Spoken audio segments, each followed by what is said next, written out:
पाल सेवा संस्था द्वारा आयोजित पुण्य श्लोक राजमाता अहिल्याबाई होलकर की 300वीं जयंती पर समाज सेवक आयोजक राम लखन पाल व राम कुमार पल पहुंचे। पाल सेवा संस्था द्वारा आयोजित पुण्य श्लोक राजमाता अहिल्याबाई होलकर की 300वीं जयंती बड़े ही उत्साह के साथ मनाया गया, जहां बड़ी संख्या में अहिल्याबाई होलकर जी को मानने वाले उनके चरणों में फूल अर्पण करने पहुंचे। इस मौके पर यूबीटी शिवसेना माननीय विधायक अनंत बाला नर, समाज सेवक व उद्योगपति रामकुमार पाल, कैलाशनाथ पाठक समारोह अध्यक्ष राधेश्याम पाल, धर्मेंद्र पाल, हीरालाल पाल, शिवसेना विभाग समन्वयक, पाल सेवा संस्था के अध्यक्ष राम लखन पाल सहित कई मान्यवर उपस्थित रहे, जहां सभी ने राजमाता अहिल्याबाई होलकर जी की महिमा, साहस और त्याग की कहानी को याद किया।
जैसा कि हम पहले से कहते रहे कि हर समाज की देवी है, केवल पाल समाज के नहीं है। उन्होंने जितने भी काम किए सब समाज के लिए किए हैं। तो गुप्ता जी ने कल वहां पर माता जी की जयंती आयोजन करके बीच में अपने बासठ रोड पे कर रहे थे। गुप्ता जी ऑपरेशन हुआ सब बाईपास, लेकिन बेचारे एकदम पुलिस लोग राजमाता अहिल्याबाई होलकर के जीवनी पढ़ करके बिल्कुल एकदम मुस्तैद है कि मुझे मैं अगला जन्म अगर लूं तो पाल समाज में लूं, अहिल्याबाई होलकर को कहूं कि मैं उनका वंशज हूं।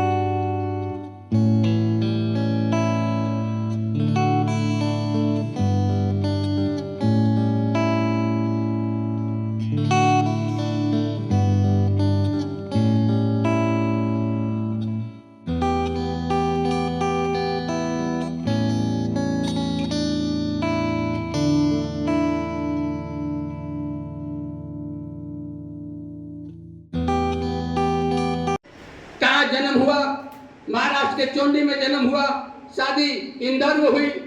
मल्हारराव होलकर जी ने अपनी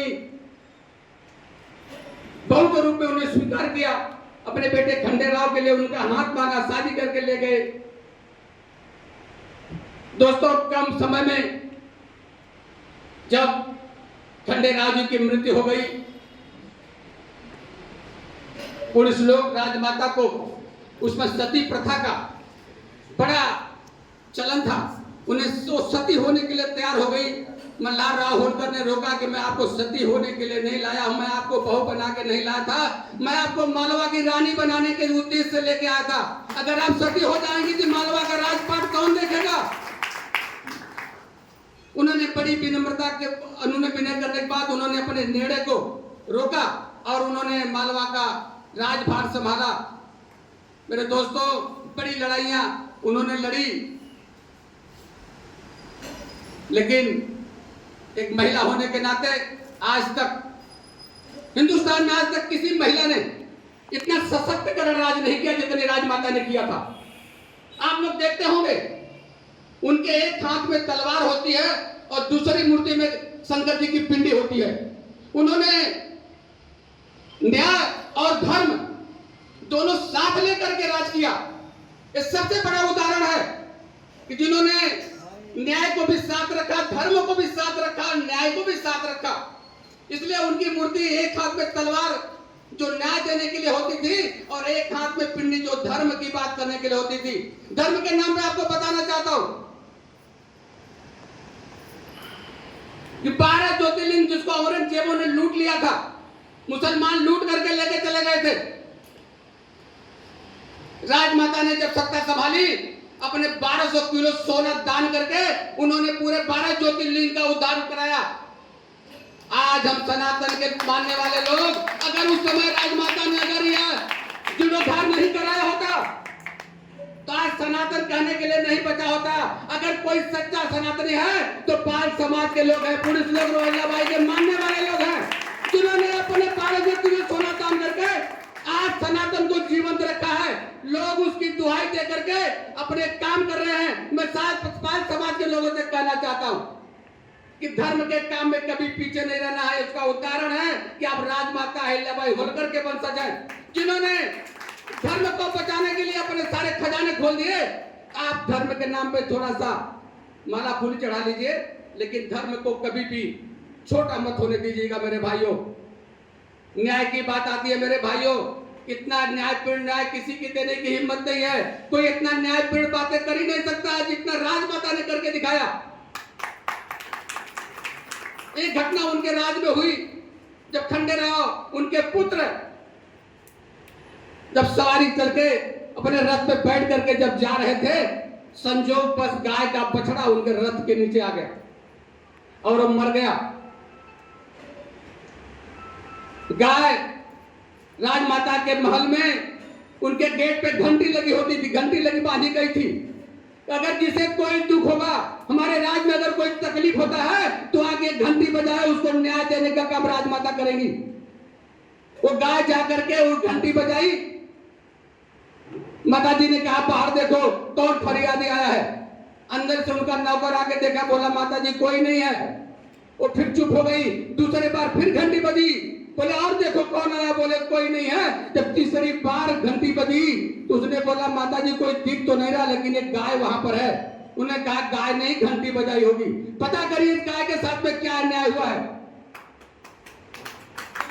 सारे सैनिक पता करके आए, बोले कल खंडेराव जी के गाड़ी के नीचे इसका बच्चा दब के मर गया है, आपसे न्याय मांगने आई है, इसलिए आपके घर की घंटी बजा रही है।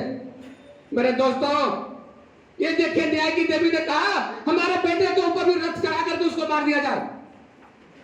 उन्होंने न्याय किया कि जैसे हमारे बेटे ने गाय के बछड़े के ऊपर रथ चढ़ा के मार दिया है, इसलिए मेरे बेटे के ऊपर भी रथ चढ़ा करके मार दिया जाए। न्याय की देवी का यह वाक्य सुन करके सारे सैनिक, उनके वफादार सिपाही सब पीछे हट गए। कौन रथ चढ़ाएगा? माता जी ने कहा कोई नहीं चढ़ाएगा, तब मैं रथ खुद चढ़ा दूंगी और अपने बेटे को मार करके इस गाय को न्याय दूंगी। वो घोड़े रथ पे खुद बैठ गई और जब उन्होंने रथ बढ़ाया आगे, गाय आकर के बीच में खड़ी हो गई। मां ने कहा कि इसको हटाइए। गाय फिर उन्होंने रथ बढ़ाया, गाय दूसरी बार आके खड़ी हो गई। फिर उसे हटाया गया।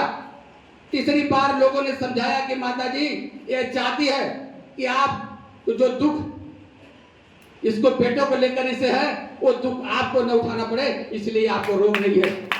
मेरे दोस्तों, ये न्याय की देवी थी। मैंने इनको कल निमंत्रण दिया कि सर कार्यक्रम में आना है। उन्होंने पटेल जी से कहा कि समय देख लीजिए, आप दोनों जने अपनी स्वीकृति प्रदान की और इस समाज का गौरव बढ़ाने के लिए, मान सम्मान बढ़ाने के लिए आपने अपना कीमती समय निकाल करके यहाँ पर पहुंचे। इतने जोरदार तालियां बजाई जाए और मैं इनका स्वागत करके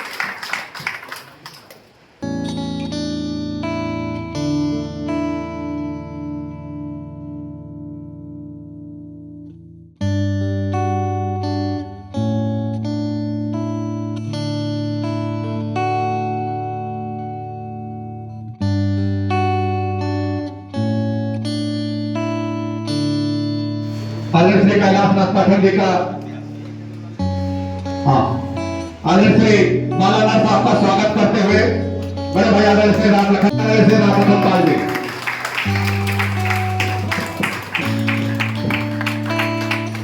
समझता हूँ कि राम भाई का कंधा मजबूत है, इस नए काम को जरूर आगे ले जाएंगे और हम सब ऐसे समन्वय समिति के मार्गदर्शक होने के नाते, मुंबई के सभी संस्थाओं का मार्गदर्शक होने के नाते आपके साथ यह कंधा से कंधा मिला के चलने के लिए तैयार हूं और कभी ये दिखने नहीं देना चाहता हूं। जब कोई कहता है कि हम एक होना चाहते हैं दोस्तों, तो मैंने 2016 में धर्मेंद्र जी के हुआ में समन्वय समिति की स्थापना करके बना दिया कि हम एक है, हम एक साथ हैं, एक जगह पर हैं और आगे भी एक जगह पर रहेंगे।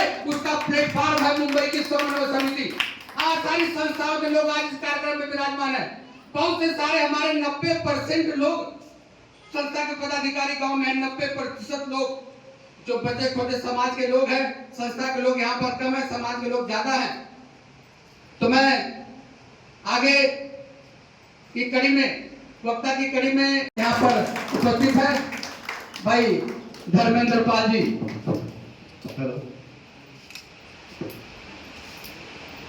पाल सेवा संस्था द्वारा आयोजित पुण्य श्लोक अहिल्या देवी होलकर जी की 300वीं जयंती के अवसर पर यहाँ मंच पर उपस्थित जोगेश्वरी विधानसभा के माननीय आमदार आनंद नर साहेब, मंच पर उपस्थित पाल सेवा संस्था के अध्यक्ष राधेश्याम पाल जी, मेरे बड़े भाई राम भाई तथा यहाँ पाल समन्वय समिति के द्वारा जुड़े सभी संस्थाओं के पदाधिकारियों को मैं नमन करते हुए अपनी बात की शुरुआत करता हूँ। माता अहिल्याबाई होलकर सिर्फ वो एक रानी नहीं थी, उन्होंने एक सादगी, साहस और नेतृत्व का एक परिचय समाज को दिया। उन्होंने देश को समृद्ध करने में योगदान दिया। सिर्फ उन्होंने देश को समृद्ध नहीं किया, उन्होंने समाज को भी समृद्ध किया। उन्होंने सिर्फ धार्मिक ही नहीं, उन्होंने सांस्कृतिक और शिक्षा क्षेत्र में भी काफी योगदान किया। और आज वही कारण है कि आज माता अहिल्याबाई होलकर जी का इतिहास में नाम दर्ज हुआ है। हम सब लोग उनके अनुयायी हैं, उनके मार्गदर्शन पर चलने वाले लोग हैं। उन्होंने जो शिक्षा दी, जो प्रेरणा दी, उस प्रेरणा को सुनने, समझने और अमल करने वाले लोग हैं। और मैं मानता हूँ कि माता अहिल्याबाई होलकर की प्रेरणा से जो प्रेरित होकर उनके उद्देश्यों को अपने मन में जो अनुग्रहित करते हैं और समाज में किसी तरह से अपने आप को स्थापित करते हैं, सभी लोग उनके आदर्शों को मानने जानने वाले लोग हैं। और पुण्य श्लोक अहिल्याबाई होलकर जी जिस तरह से उन्होंने धर्म में भेदभाव न कर न्याय की प्रतिमा बनी, और आज राम लखन जी जैसे उनके न्याय के बारे में आपको स्टोरी बताई, ऐसे अनेकों स्टोरी उनके बारे में है, न्याय की देवी। और उन्होंने धर्म के बारे में भी जो है पक्षपात नहीं किया। उनके निगाह में सभी धर्म के लोग एक समान हैं और उन्हें एक निगाह से न्याय देते वक्त कभी उन्होंने एक दूसरे में भेदभाव नहीं रखा। ऐसी देवी का हम सब 30वीं पुण्य जयंती पर आज यहाँ पर इकट्ठा होके अगर सच्चे मायने में उन्हें हम श्रद्धांजलि दे रहे हैं, तो उनके आदर्शों को अपने ध्यान में रखना है और उनके मूल्यों को ध्यान में रखते हुए अपने जीवन में कार्य करना है। और अपना जीवन कार्य अगर उनके मूल्यों के आधार पर चलेगा, मैं मानता हूँ कि उनका आशीर्वाद होगा और समाज कहीं ना कहीं प्रगति करेगा। इस चीज की गवाही देते हुए मैं अपने शब्दों को विराम देता हूँ। जय हिंद, जय महाराष्ट्र। जोगेश्वरी विधानसभा के माध्यम से पाल धनगर समाज माता अहिल्याबाई होलकर की 300 जयंती मनाने के लिए हमारे सहयोगी श्री राम लखन पाल जी, राम भाई, मंच पे बैठे सभी महानुभाव, हमारे यहाँ के विधायक अनंत नर साहब, उनको मैंने परसों खाली फोन पे बोला कि भाई ऐसा ऐसा कार्यक्रम है और आपको आना है, तो उन्होंने कुछ बोला नहीं कि भाई कभी जाना है, उन्होंने बोला कभी जाने का, आप बताओ हम आएंगे। आए, इसके लिए आप सभी की तरफ से मैं उनका हार्दिक अभिनंदन करता हूँ। और मैं चाहता हूँ कि जो करते हैं, मैं राम भाई को हमेशा उसके लिए प्रेरित करता हूँ। कभी भी कुछ भी काम होता है वो बोलते हैं तो मैं अपन तैयार रहते हैं। दूसरा, अहिल्याबाई होलकर की 300 जयंती मनाई जा रही है, उनके बारे में थोड़ा ही बोलना चाहूंगा कि अहिल्याबाई होलकर एक शिव भक्त थी। शिव भक्त होने का मतलब यह है कि शिव के साथ में कितने लोग चलते थे, आदमी से लेके जानवर, भालू से जितने भी थे, 20 बच्चों सभी लोग थे। उसी हिसाब से उन्होंने समाज को लेके चलने की एक प्रेरणा दी थी।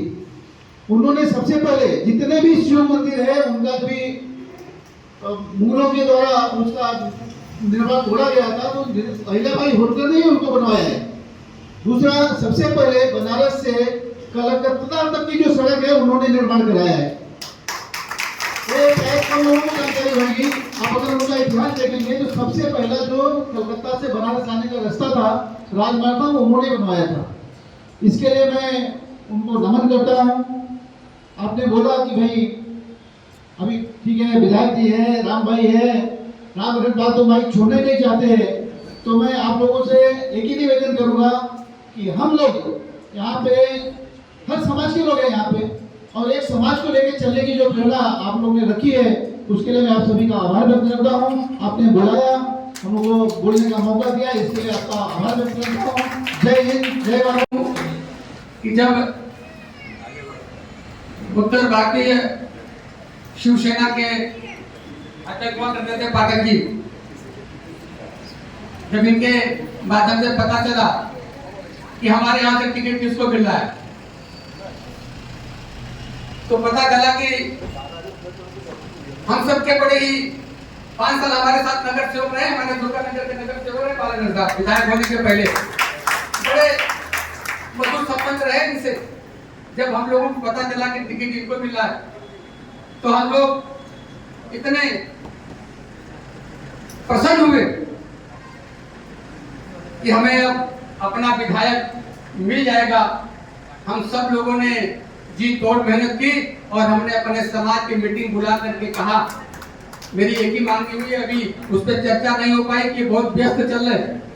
आज अपने उस बात को छेड़ दिया तो मैं उसको दोहरा देना चाहता हूँ। मैंने उस दिन ये बात कही थी, सिर्फ समाज के 150-200 लोग आए थे, पूरे विधानसभा के लोगों को मैंने बुलाया था। हमने इनसे यही कहा था, हमारा समाज कभी किसी चीज की अपेक्षा नहीं रखेगा, कोई चीज आपके पास नहीं मांगेगा, ना बिना लेन देन किए वोट करेगा, लेकिन हमारे समाज की एक मांग है कि हमारे समाज की एक ऑफिस आपके विधानसभा में बन जाए। उस दिन आपने हमें वादा किया है। हमारे भाई श्याम पाल यहाँ पर हैं, वो कहे कि अगर बालानगर तुमको यहाँ वोट चाहिए तो वोट पकड़ के वहीं बैठ जाओ, तो 2 मंदिर बना के दे देंगे बालानगर साहब, हमारा समाज उसमें प्रसन्न हो जाएगा। आज ये बात विधानसभा से निकल करके पूरे मुंबई में पहुंच गई यूनुस साहब कि आपने प्रॉमिस किया है कि हम समाज को एक समाज मंदिर बांध करके दूंगा, तो आप उस अपने वचन से हटिएगा नहीं। और मुझे आशा नहीं, पूर्ण विश्वास में दावे के साथ कर सकता हूं कि ऐसी क्वालिटी बालानगर साथ नहीं है। अगर उन्होंने कहा तो जरूर पूरा करेंगे। मैं दावे के साथ नहीं, विश्वास के साथ कहता हूं, उसको जरूर पूरा करेंगे।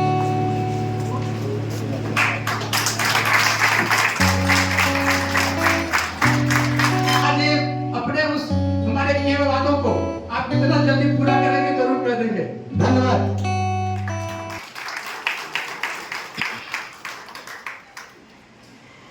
आज यहाँ पर पाल सेवा संस्था द्वारा राजमाता अहिल्या देवी होलकर जी की 300वीं जयंती मनाई जा रही है। उस अवसर पर व्यासपीठ पर सभी मान्यवर, मुझे सभी का नाम मालूम नहीं है, हमारे राम भाई, हमारे पाठक जी, सालवी साहब, सभी मान्यवर और वक्ताओं का भाषण आपने कम सुना होगा, लेकिन जो आपको मतलब रामपाल जी का ज़्यादा भाषण सुना होगा। तो हमारे दोस्त राम लखन पाल जी आज राजमाता, न्याय की देवता, धर्म की देवता अहिल्या देवी होलकर जी की जयंती पर आप ये बात कर रहे हैं। मुझे लग रहा है पाल जी ने अपने भाषण में बहुत बार बताया हमारे समाज की, उस समाज में हम लोग जन्म लिया, हम भाग्यशाली समझते हैं, लेकिन जो महानुभाव है, अहिल्या देवी होलकर जी हो, रानी लक्ष्मीबाई हो, जीजाबाई हो, सावित्रीबाई फुले हो, ये लोगों ने जो काम किया है, ये लोगों ने जो अपना कार्य किया है, वो कार्य के उनके प्रेरणा के ऊपर आज 300 साल के बाद ही हम लोग चल रहे हैं। और उनका जो योगदान था, ये योगदान ना भूलना चाहिए और आगे वाली जनरेशन नहीं भूलना चाहिए। इसके लिए ऐसे प्रोग्राम करना बहुत जरूरी है। मुझे लगता है कि अहिल्या जी का जो कार्य है वो आप समाज के लोग हैं, आपको सबको पता है, लेकिन उन्होंने जो धर्म के लिए काम किया, आप पूरा भारत देश में जो हिंदू देवताओं की मंदिरें हो या जिस संस्थाएं निर्माण की, न्याय के बारे में उनका नाम लिया जाता है। पिछले 40-45 साल रामपाल जी हो, पाठक जी हो, हम लोग साथ में रहते हैं। मेरे दूसरे मित्र है उधर, श्यामपाल, ये सब हम लोग दोस्ती यारी मैत्री में बहुत सारे साल यहाँ पर रहते हैं। आज मैं आपका विधायक हूँ और सामाजिक भावना से एक शासन के माध्यम से जो मैं समाज के लिए करना चाहिए, समाज के लिए प्रेरणा देने के लिए कोई कार्य करना चाहिए, तो मुझे करना है। इसके लिए मैं आज ही बोलता हूँ, अगले साल की जो जयंती है उसके पहले आपको समाज का ऑफिस मिलेगा, क्योंकि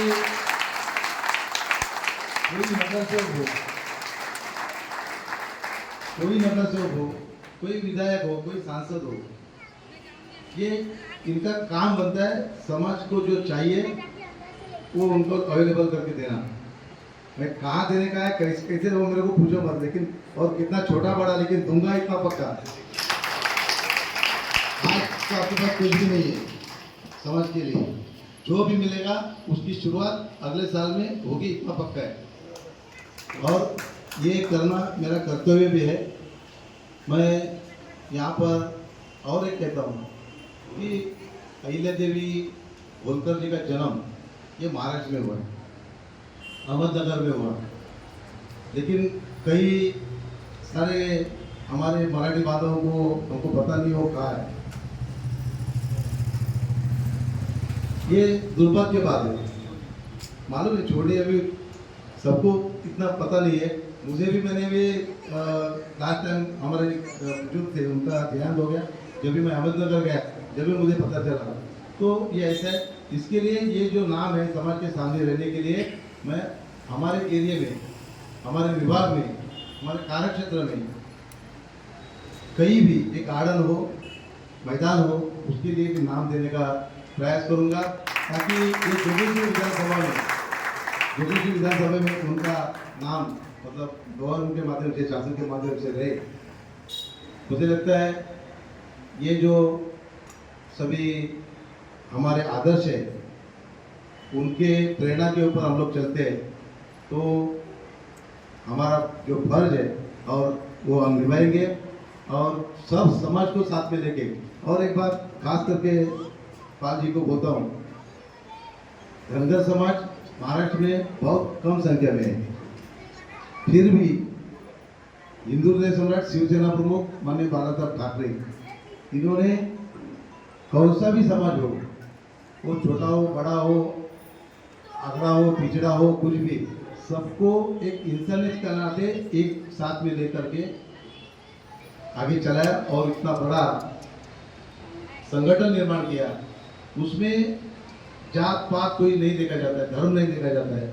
जो काम करता है, समाज की सेवा करता है, और समाज की सेवा यही ईश्वर की सेवा है, वो मान के जो कार्यकर्ता काम करता है, उस माध्यम से मेरे तरह का एक छोटा कार्यकर्ता आज एमएलए बन गए, एक आमदार बन गए। इसमें हमारे राम भाई की भी बहुत मुझे, दोनों राम भाई की, राम लखन जी भी और राम भाई भी, उनकी भी मदद लगी। ये सभी लोगों का आशीर्वाद से ही हो गया। आप सब इस एरिया में जो रहते हैं, उनका भी आप मुझे आशीर्वाद मिला है, ये मुझे भूलना नहीं चाहिए।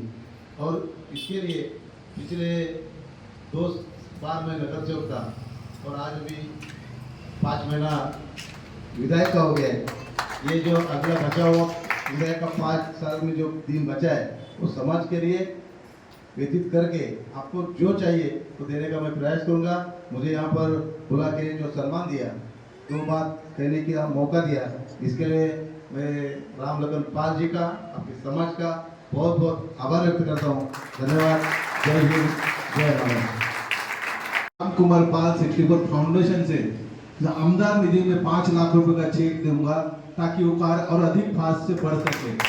कई कारण क्या है, विपक्ष में है, पक्ष वाले फंड नहीं देंगे तो हम तो फंड नहीं देंगे। हमारा समाज मंदिर आपको मिल जाएगा और महीने भर में पाठक जी के हाथ में 5 लाख का चेक मिल जाएगा आमदार निधि में। धन्यवाद, बहुत बहुत धन्यवाद। अभी अध्यक्ष जी भाषण होगा कार्यक्रम के, लेकिन भाई मैं राजकुमार, प्रीतेश, मयंक और जो हमारे युवा, लेकिन आज शिंदे जी सीएम बने हैं, तब से कहने लगे कि मैं भी रिक्शा चालक था।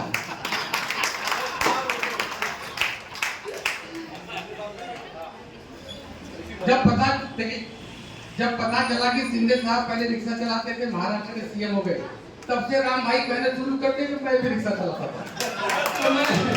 तो मैं चाहूंगा, मेरी दिली इच्छा है कि शायद हमारे राम भाई भी इस महाराष्ट्र के सीएम बने। मेरी अपेक्षा में कोई कमी नहीं रहनी चाहिए। सोचना है तो बड़ा सोचा करिए। भाई मैं तो देना बैंक को लेना बैंक हो नहीं, तो मुझे कुछ चाहिए कोई नहीं, देना बैंक भगवान ने बनाया है, वही काफी। अच्छा सुन लीजिए, मैं इसलिए बताना चाहता हूँ कि जब एकनाथ शिंदे साहब थाना से नगर सेवक थे, हम वहाँ रहते थे। एक चेक नाके पे उसमें बाढ़ का आतंक था नशा, वहाँ पर हमारे समाज का एक पुण्य श्लोक राजमाता अहिल्याबाई होलकर के चरणों में श्रद्धा सुमन अर्पित करते हुए मंच पर बैठे हुए सभी मनसाशील भाइयों का आभार और सामने बैठे हुए बड़े भाई, छोटे भाई, माताओं और बहनों, सबका आभार। दोस्तों, आज जो सारे लोगों ने आपको बताया है राजमाता अहिल्याबाई होलकर के, उस पर अमल करें आप लोग। इतना स्वाट नोटिस में 1.5 दिन का प्लानिंग में राम लखन भैया जी ने जो प्रोग्राम रखा, सबसे पहले इनको बहुत बहुत आभार। इनके बहुत मेहनत, अकड़ मेहनत। मैंने तभी कहा भैया इतना शॉर्ट नोटिस में हो पाएगा क्या काम? बोले भैया तैयारी रखो, कोई संस्थाएं कुछ कर नहीं रही है तो कम से कम हमारी संस्था कुछ तो काम करे। तो भैया ने इतना शॉर्ट नोटिस में इतना बड़ा प्रोग्राम किया, आप लोगों ने इतना दूर दराज से चल के आए और इतनी तकलीफ उठा के आप लोग आज 3 घंटा समय दिए, भैया का मान सम्मान किए, इसके लिए बहुत बहुत आभार आप लोगों का। क्या कहना चाहेंगे, जिस तरीके से सबको एक मंच पर लाए, काफ़ी लोगों को आपने इकट्ठा किया बहुत से लिमिट समय में, क्या कहना चाहेंगे, इस मंच के माध्यम से क्या मैसेज देना चाह रहे थे? देखिए, मंच के माध्यम से तो आज का संदेश देने का सिर्फ यही काम मेरे मन में था कि समाज के लोग एकत्रित हों। पाल, बघेल, धनगर, कुरबा, रबारी, ये सारे समाज के लोगों ने मैंने बुलाया कि आप लोग आएँ और पुरुष लोग राजमाता अहिल्याबाई के आदर्शों को, जिसकी हम दुआएं देते हैं अपने मंच के माध्यम से उनका नाम लेकर के सारा काम करते हैं। तो आज अच्छा मौका है, आप आएँ और अपनी पुष्पांजलि अर्पित करके उनके प्रति अपनी सद्भावना करें। जो लोग भूलते जा रहे हैं अपने धरोहर, उनके लिए क्या मैसेज जाएंगे कि आने वाली पीढ़ी में ये सारी चीज़ें किस तरीके से वापस दोबारा शुरू जी किया जी जाए? देखिए, इसका ही प्रयास है। ये कार्यक्रम जो छोटे छोटे प्रयास मंच के माध्यम से, सामाजिक संस्थाओं के माध्यम से किए जा रहे हैं, ये समाज के आने वाले समय के अपने बच्चों को देखिए, मैंने कोशिश की, सबसे कहा था कि बच्चों को भी लाइए, मिडिल क्लास के बच्चों को 15 से 20 साल उनको भी लगे, ताकि छोटा बच्चा भी समझे। मेरा पोता आया है 3 साल का है, तो उसको भी देख करके लगेगा कि हमारे समाज के लोग, हमारे लोग दादा ने ऐसा कार्यक्रम हमेशा करते हैं, तो उसको एक प्रेरणा बनी रहेगी, वो ऐसे कार्यक्रमों में जाने की कोशिश करेगा। नहीं तो बच्चे आज हमारे जो बीच वाले थे, हमसे नीचे वाले, वो कार्यक्रमों में जाने से कतराने लगे थे कि वहाँ जाके क्या मिलने वाला है। मैंने मंच के माध्यम से प्रयास किया, सामाजिक संस्थाओं के माध्यम से प्रयास किया कि समाज के लोग अपने जो पूर्वज हैं उनकी उपलब्धियों को न भूलें। इस कार्यक्रम के माध्यम से ही, ऐसे कार्यक्रम के माध्यम से उनके पास जन जागरण हो सकता है।